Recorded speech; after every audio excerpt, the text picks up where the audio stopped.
কি মনে হচ্ছে এটি একটি কারাগার? আসলে না, এটি কোনো কারাগার না।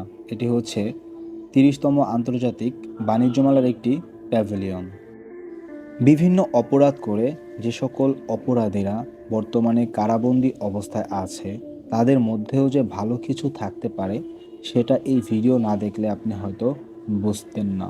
কারণ এই মুহূর্তে আপনারা যে পণ্যগুলো দেখতে পাচ্ছেন, এগুলো সবই কারাবন্দীরা, বিভিন্ন সাজাপ্রাপ্ত কারাবন্দীরা তারা তাদের নিজেদের হাতে তৈরি করেছে।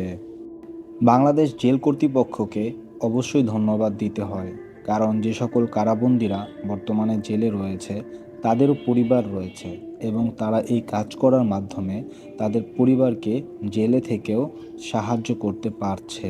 পাশাপাশি কারাবন্দীরা যখন তাদের সাজার মেয়াদ শেষ করে সমাজে ফিরে আসবে, তখন তারা কিছু একটা করে খেতে পারবে।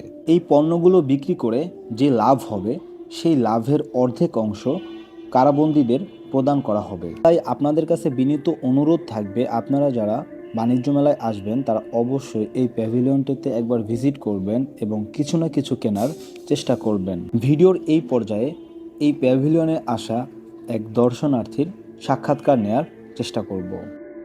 ভিউয়ার্স, এই মুহূর্তে আমার সাথে দেখা হয়ে গেল কন্টেন্ট ক্রিয়েটর ফারহানা পারভিন আপুর সাথে। তো আপু, আসসালামু আলাইকুম। ওয়ালাইকুম সালাম। আসসালামু আলাইকুম ভাইয়া, ভালো আছেন? এই তো আলহামদুলিল্লাহ ভালো আছি। এই ভাই, বাণিজ্য মেলা আমি প্রত্যেক বছরই আসি, কিন্তু এই বছর আসলাম, আমার কাছে খুবই ভালো লাগছে। কারাবন্দীদের অনেক অনেক জিনিস দেখা যাচ্ছে। এই যে দেখেন, এই জিনিসগুলো প্রত্যেকটা জিনিসই কারাবন্দীদের নিজেদের হাতে তৈরি করা। আচ্ছা, দাম কেমন মনে হচ্ছে দাম আপনার আমার কাছে? কাছে মনে হচ্ছে রিজনেবলের ভিতরে, মানে আমাদের মতো মধ্যবিত্ত বা সাধারণ ফ্যামিলি সবাই কিনতে পারবে। আমি গাজীপুর কালীগঞ্জ থেকে ও, আসছি। যারা মেলা আসতে চায় এখানে কি একবার হলো আসা উচিত কিনা? হ্যাঁ, যারা মেলায় আসতে চায়, যারা কারাবন্দী আছে, ওনারা তো অবশ্যই আমাদেরকে, ওর ভাই কে, ওর হাজবেন্ড কে, ওর বাবা মানে কে, ওর মা, যারাই আছেন সবারই একবার করে এই জায়গার মধ্যে দর্শন করে আসা দরকার। আমি মনে করি এটা খুব ভালো একটা প্লেস। এদিকে যেই জিনিসটি আমি দেখতেছি মানে খুব আকর্ষণীয় এবং সুন্দর এবং রিজনেবল প্রাইসের মধ্যে, আমাদের মতো মধ্যবিত্ত ফ্যামিলি বা মানে আরো এটা যে কেউ কিনতে পারবে আর কি, যে মেলা সবাই প্রবেশ কিনতে পারবে। করা। মানে জিনিসগুলো খুব মজবুত, খুব সুন্দর, আকর্ষণীয়। আচ্ছা, আপনাকে অসংখ্য ধন্যবাদ। ওকে, থ্যাংক ইউ। আসবাবপত্রের পাশাপাশি কারাবন্দীরা বিভিন্ন ধরনের পোশাকও তৈরি করেছে। এখান থেকে আপনার 1 পিস, 2 পিস, 3 পিস নিতে পারবেন কারাবন্দীদের হাতে তৈরি করা। এছাড়া কারাবন্দীদের হাতে তৈরি করা জুতার কালেকশনও রয়েছে। যাদের জুতা প্রয়োজন, এখান থেকে কারাবন্দীদের হাতে তৈরি জুতাও নিতে পারবেন। এছাড়া বাঁশের তৈরি ঝাড়ু এখানকার সবচেয়ে আকর্ষণীয় পণ্যগুলোর মধ্যে একটি। কারাবন্দীরা যে কাজ করছে সেগুলোর কিছু স্থির চিত্র এখানে তুলে ধরা হয়েছে।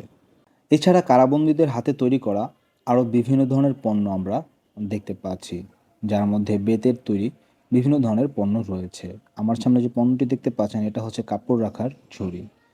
এছাড়া আরও বিভিন্ন ধরনের পোশাক সামগ্রী এখানে রয়েছে।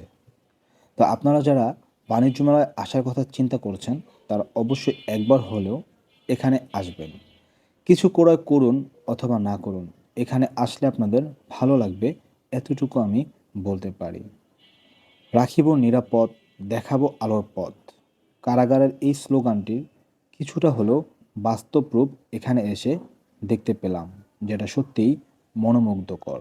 ভিডিওটি ভালো লাগলে লাইক, কমেন্ট, শেয়ার ও ফলো করতে ভুলবেন না।